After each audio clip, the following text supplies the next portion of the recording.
hearts are still heavy from that tragic event that they experienced and described to us, but also for what they had to endure. There was also a lady trapped in her car for 3 or 4 days, another trapped in her home for the same amount of time. Thankfully, they were rescued by some of our finest. But we've heard of many other horrific stories like this. And all in all, Georgians, we have lost 33 of our fellow citizens as a direct result of Hurricane Helene.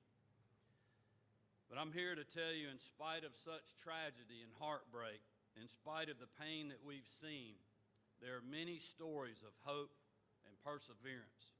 Over the course of this past week, Marty and I traveled to Valdosta and Augusta and many communities in between. We spent time with linemen from all over the country who came to Georgia to help those in need and get their power back on. We prayed with grieving people and had the honor of shaking hands of those who have worked without sleep, hardly taking any breaks, and without slowing down to get those trapped in homes free. They were feeding those without food and getting housing for those that no longer had a home. In Glasscock County, just up the road, we spent time with the sheriff and his family, all of whom were working around the clock. In Johnson County, not far from here, there's a small church that's serving as a miracle for their community. That congregation did not even exist a few months ago, but this past week they were feeding 400 to 600 people a day. In Sandersville, a pastor prayed for us and commented on the beautiful message on Marty's shirt that she wore for several days in Valdosta, when we were in Valdosta, and read letters that spelled out simply pray. That's a message we all need right now.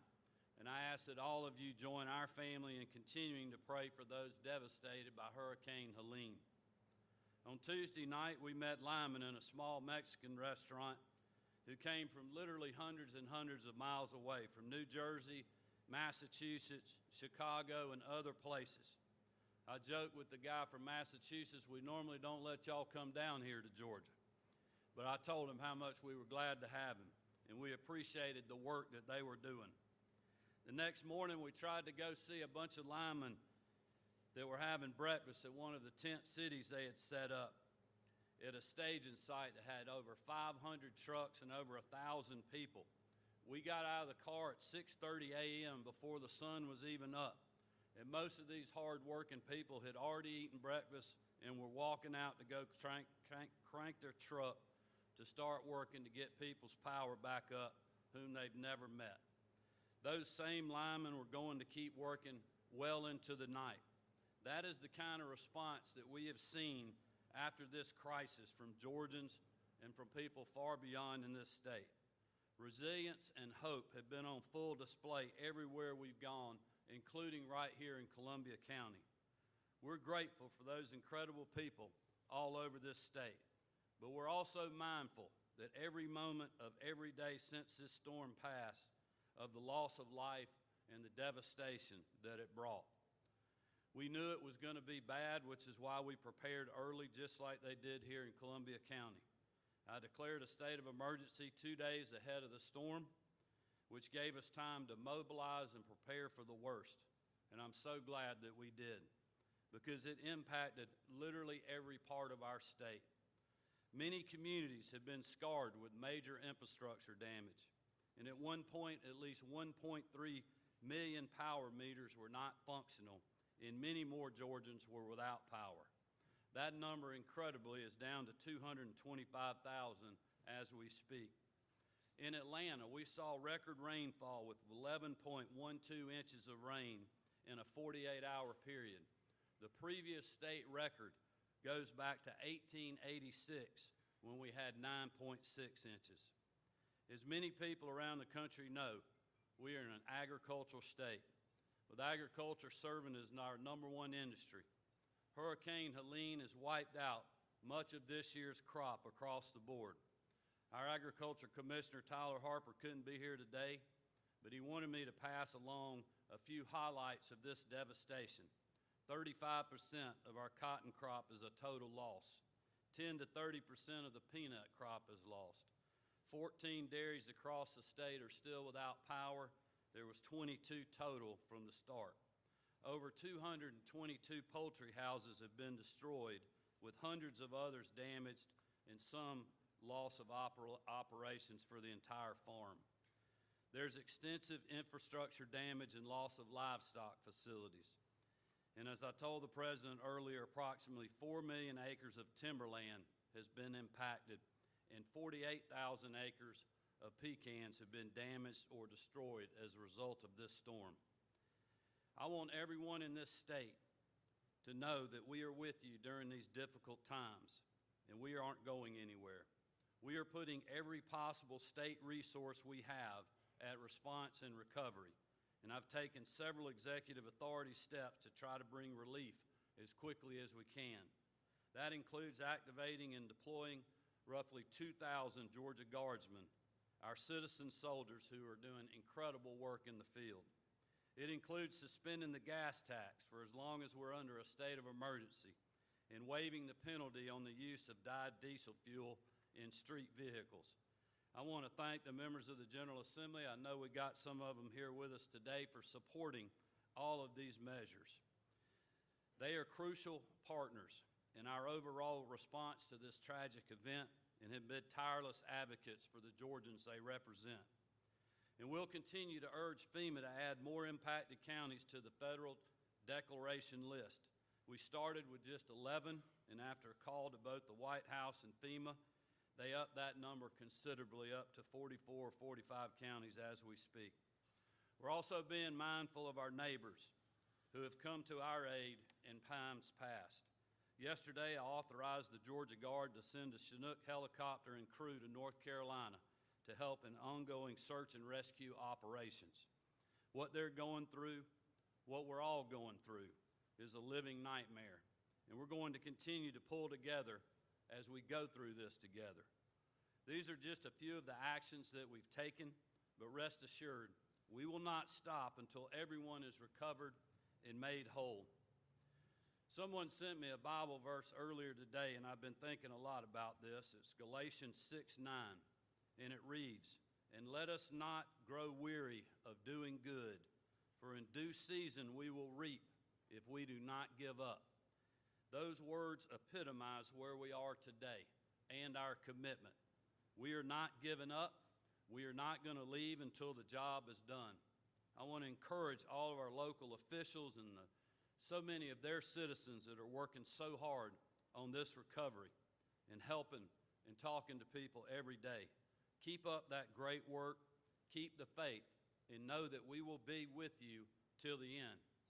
It is my honor, and I want to thank President Trump for coming back to our state again for the second time to view storm damage and keep a national focus on our state as we recover.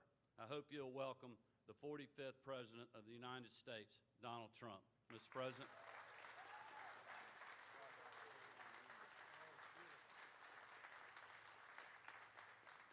Well, Brian, thank you very much. Your governor's doing a fantastic job, I will tell you that, and we're all with him and with everybody. We've just met a group of really wonderful patriots that are working very hard. They've done it before, but they told me they've never seen one like this, Brian. This is the worst they've seen, and some of them are looking back 25 years. That's a lot, but I want to thank the governor and everybody for having put out to the extent that they've had to, and it's really incredible. Some of the people that we met just now, Congressman Rick Allen, terrific person, Speaker of the Georgia House, John Burns, who's here, former Congressman Doug Collins. Where's Doug Collins? Is he around here? Doug Collins. What a nice guy he is. Oh, Doug, I haven't seen you in so long.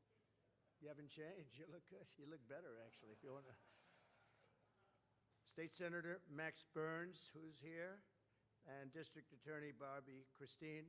And we want to thank you, but we want to thank the people that are working so hard. And we're here in Evans, Georgia, to express our support, our love, and our prayers, and all of the communities, the suffering. It's not even believable when you look and you see the kind of suffering that's going on right now. But one of the biggest, I guess, question marks is the fact that there's so many people missing. I've never seen anything where so many, the numbers are so large of those that are missing, Governor, right? So that's something that hopefully they'll be found, and they'll be found very healthy, but it never looks great. Never looks great. Our hearts break for the more than 200 American families who have lost their lives already. Officially 200, and that number, unfortunately, is going to be going up. It's one of the deadliest storms in American history. More than 24 Georgians have died, including a 27-year-old mother and her two precious babies who lived not very far from McDuffie County. And father, a lot of people knew these people. They're great. As father and grandfather, I know that such sudden and tragic loss must be almost unbearable. Don't know how you can even take it. Loved ones all over your county, all over your state, and all over a lot of other states. You have Florida. Think of it. You have Virginia. You have South Carolina, you have Alabama, North Carolina maybe hit the worst. North Carolina is so bad. I want to thank Elon Musk, by the way, for his quick action with Starlink. He supplied a lot of equipment to the governor, to Georgia, and to North Carolina in particular, and he acted very, very quickly. They needed communication. There was no communication. The poles are down, the wires are down, and he acted really, really quickly. In fact, I called him, and I was getting thank you notices already from North Carolina and Georgia, and I wasn't off the phone with him, so I don't know what the hell I guess he's got some kind of a little special deal going. He works pretty fast, I'll tell you, but he's been great. And Larry Ellison made a very big contribution, and a friend of the governor's and mine is right here, Steve Witkoff, who also made a very big contribution. Steve, we appreciate it very much. Thank you. The homes and roads, as the governor told you, it's all being worked on. Everything's being worked on. And the good thing is when I just met a group, and now I met two groups, and now I'm meeting a third. And I will tell you that I have no doubt that whatever can be done is going to be done. It's going to take time. It's going to take a lot of effort, and it's a very heartbreaking situation. We're going to go to North Carolina now, and we're going to see some of our friends in North Carolina, some very good friends, and they have just been totally devastated. They've never seen anything like this. But I want to thank everybody for being here, and we have a big election coming up, and if I'm involved, I told the governor, if I'm involved, they're going to get the best treatment. They're going to get treatment like we did in the past. We had a big, the farmers got hit very hard, and I guess they got hit just as hard, or maybe, is this worse, or is this of equal? Probably worse. That was a bad one. But we worked 2 or 3 times together in big storms, but I don't think we've seen anything like this. But we got it taken care of in record time, and we will be very open and very committed to this state because it's a great state, and you have great leadership, and the governor, again, is doing a fantastic job. So thank everybody very much for being here. I appreciate it, and we may see you later, we may not, but we will be back, and whenever the governor needs us, we will be here. And thank you over there. That's a nice group of people. Thank you very much. Appreciate it. Thank you. Thank you, everybody.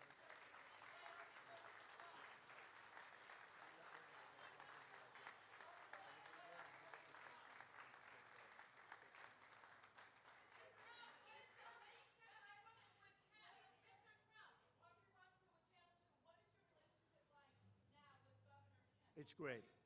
No. It's great. No, we work together. We've always worked together very well. Really well. It's top. Yes? Yeah, of course they are. It's been a terrible response from the White House. They're missing $1 billion that was used for another purpose, and nobody's seen anything like that. No, from that standpoint, it's been terrible. Say it? I'm not thinking about voters right now. I'm thinking about lives. And to be honest, it's much bigger than anything else. But we're thinking about lives, a lot of lives lost, a lot of people missing. And that's what I'd be focused on right now.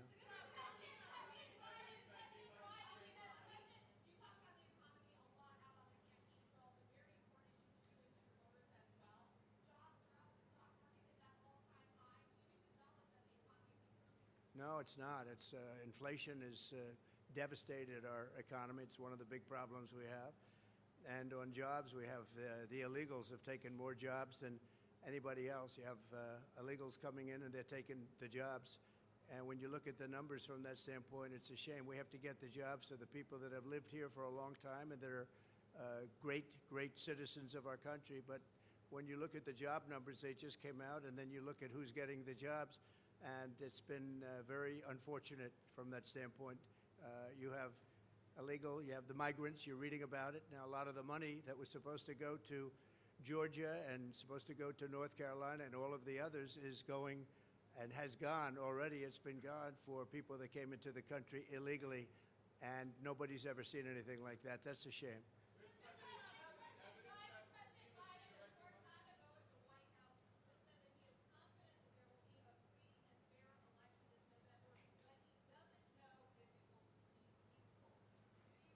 I don't know anything about what he said. I only can hope that it's going to be free and fair, and I think in this state it will be, and I hope in every state it will be, and I think we're going to do very well, but right now we're focused on this. We're not focused on the election.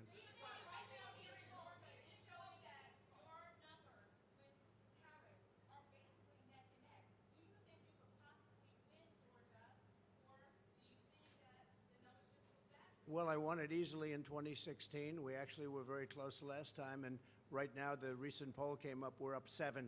So I think we're pretty far up, and we seem to be going up, and she seems to be going down, so I hope we're going to keep it that way. Ladies and gentlemen, thank you very much. I appreciate it. Thank you. Thank you.